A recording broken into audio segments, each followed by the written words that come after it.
Hello everyone and welcome back to the Smogon YouTube channel. My name is Gold Mason, back for another in-depth commentary doing the game between Rewer and JustFranco, and this time I am joined by Monai.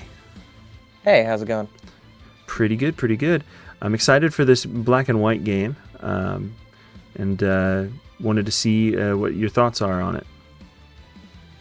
Yeah, I think I enjoy this matchup in particular. It's a very old head Rewer versus someone pretty new to black and white, JustFranco. And I think this game was particularly great from week 5, so I'm excited to cover it. Absolutely. First thing loading in, obviously, we see a pretty standard team from Rewer, I think. It's got that Psy spam going on with the sand, but some interesting picks from JustFranco with the Celebi, the Keldeo on a similar sand structure, and then obviously the Terrakion looking decently strong, I think.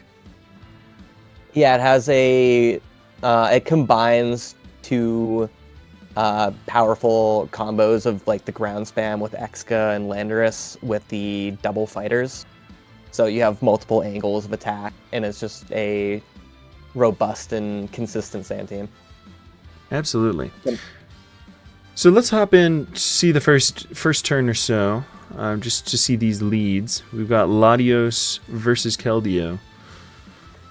So just straight away, turn 1, Rewer decided to lead with Latios. Pretty straightforward, considering just no steel type straight away.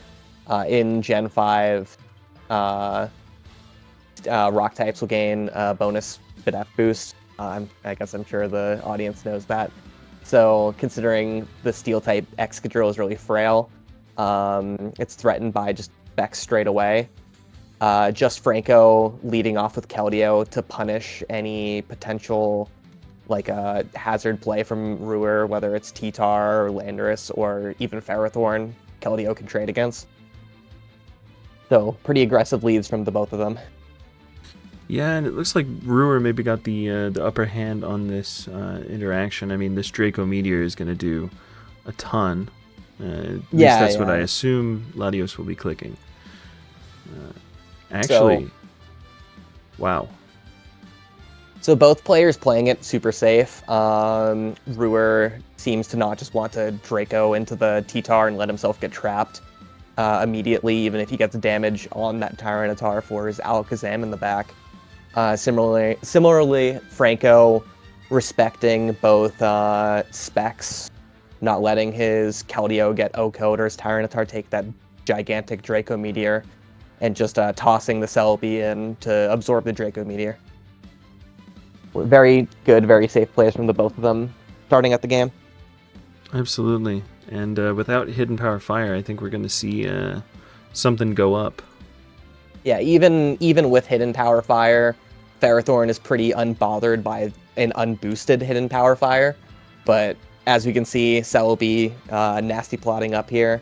Celebis in recent days have started to run like a fast, bulky, nasty plot set to Landorus, Therian, and Excadrill in the past were checks to Celebi because it was so much slower and susceptible to either Sand Force boosted Iron Heads or U-turns, but with the speed, they can put a lot of pressure on those grounds that get blown away by Leaf Storm. So JustFranco trading that spike for offensive pressure right off the bat. Absolutely, and we'll probably see whether it has Hidden Power Fire here or not. It looks like it doesn't. Rips the Hidden Power. It's Hidden Power Ice for the dragons, I suppose. So Ferrothorn will get beaten down eventually in exchange for a lot of spikes. It trades a T-Wave just so that anything Rewer chooses to swap in will be faster. Obviously after the T-Wave. But in particular, Tyranitar, which would be super threatened by a Leaf Storm, hard swapping into Celebi. Celebi can't threaten that any more safely without getting crunched in return. Yeah, absolutely. And now we're going to see yeah, JustFranco choosing to swap to that Landorus, and Rewer goes to the T-Tar as you predicted. Yeah, it was super good play by JustFranco. The Rewer was probably just looking to absorb the HP ice and get the trap off, but Franco called that super well. Also covers for Ferrothorn staying in and spiking, even if he falls a little bit behind. He can threaten his own rocks, so I think that was a really, really good play. Yeah, absolutely. And now Rewer's facing down a Landorus at full. Can't even stay in and look for an Ice Beam for the KO consistently. Yep, and in comes the Latios. Oh, big U-turn. Just respects it, eats a big U-turn, trying to pivot into an Earthquake or Stealth Rock maybe. At the end of the turn, we see no leftovers, so already revealing off the bat that this is very likely a Scarf Excadrill. Another relatively common set coming from like the past year or so. Forcing that Latios out. It's even if the Latios is Scarf, it won't Oko that Excadrill from the range, so it definitely wants to get out of there.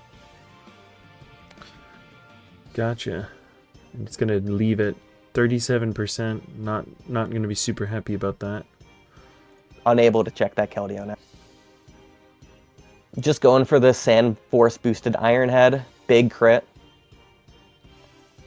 Yep. We're going to see the Landorus come in on it again. This time, Rewer's Landorus came in. And sorry, can you go back just a turn? I lost track. That's my bad. Yeah, he's just trying to catch that second Iron Head, I suppose. Get up the Stealth Rock if he continued to beat away at that Ferrothorn. As Franco just looking to get up his rocks on the Ferrothorn as well. Gotcha. And then Ferrothorn comes in, and then Keldeo. So, yeah, JustFranco's really putting the pressure on with these doubles.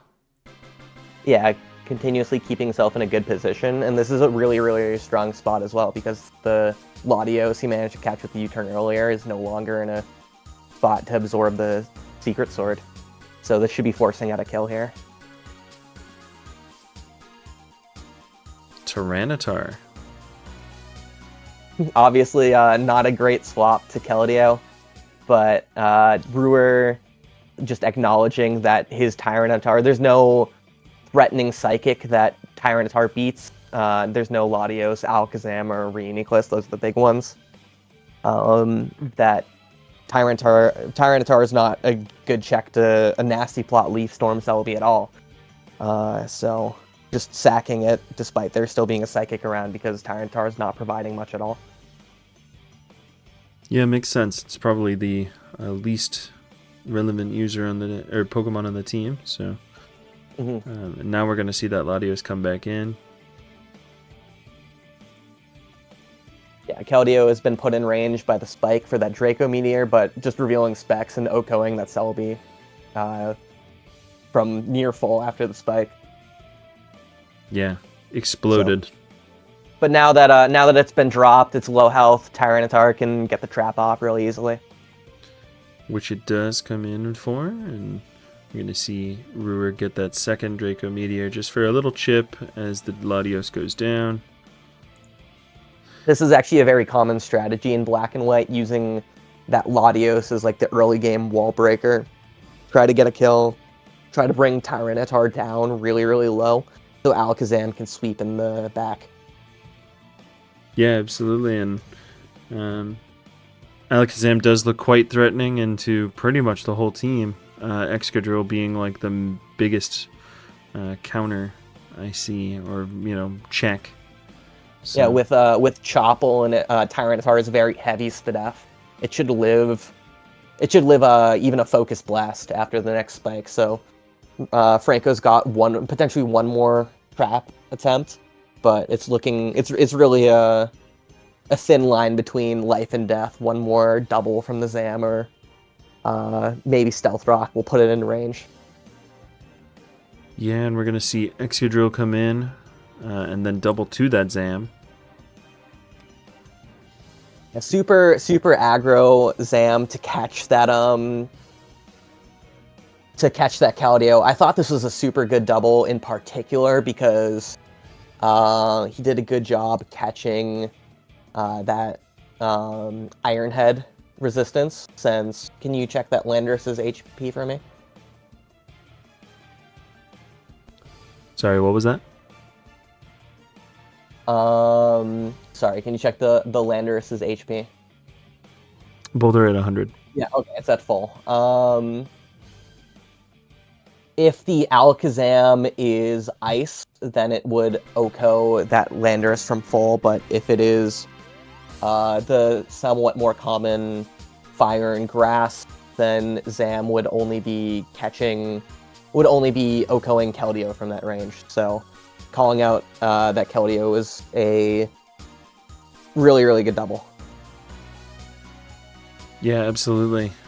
And now we're going to see the mind game of, does JustFranco go back to the T-Tar or stay in, or stays in? Keldeo goes down. Psychic. Does not want to risk a Tyranitar dying to like a Grass Knot on the swap or something. Just wants to get that trap. Yep, and now the moment of truth. Focus Blast with the Chople. It does kill. Killing through the Chople is a really big deal. It reveals a Life Orb Zam. Life Orb, Focus Blast, not really something we see just because of how risky it is when your Zam can die to any one hit and it misses that Focus Blast.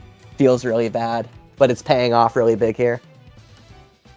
Yeah, the Excadrill more easily, I believe, threatens the Alakazam, obviously, but yeah, big stuff. The Tyranitar is gone. The Keldeo is gone. Keldeo honestly looked incredibly threatening to the whole squad. So we're going to see Excadrill come in as expected, and Ferrothorn will be the swap in. Absorbs the Iron Head, trying to catch that Landorus. Yep. And then the Landorus is going to come back in, and we actually see a Power Whip.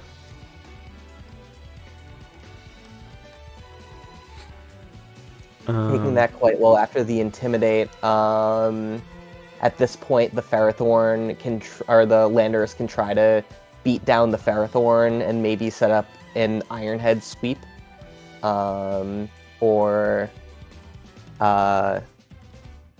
after it kills off the Ferrothorn, and Alakazam comes back in, Excadrill can try to break the opposing Excadrill just because Sandforce Iron Head is that strong and Landorus is not taking it great. It can die after a flinch. JustFranco can still definitely win this after the Ferrothorn goes down. We'll see if Rewer accounts for that. Hidden Power Ice trying to catch the Landorus coming in, but Rewer is actually content with just trading these Power Whips. Oh, an unfortunate crit for JustFranco. The Ferrothorn is still alive now, and the Landorus is gone. Definitely a way worse position. Doesn't have or can't use that Landorus's Intimidate one last time to soak up the Excadrill or anything like that, which could be really bad for Franco if Rewer is Scarf as well. Brings in his Exca. All JustFranco can do is hope for a flinch. And Rewer reveals his own Scarf Drill. So without that Landorus, he can't even check it a little bit. And Iron Head sweep for the game. Yeah, interesting game. The Life Orb Alakazam coming in pretty clutch. Yeah.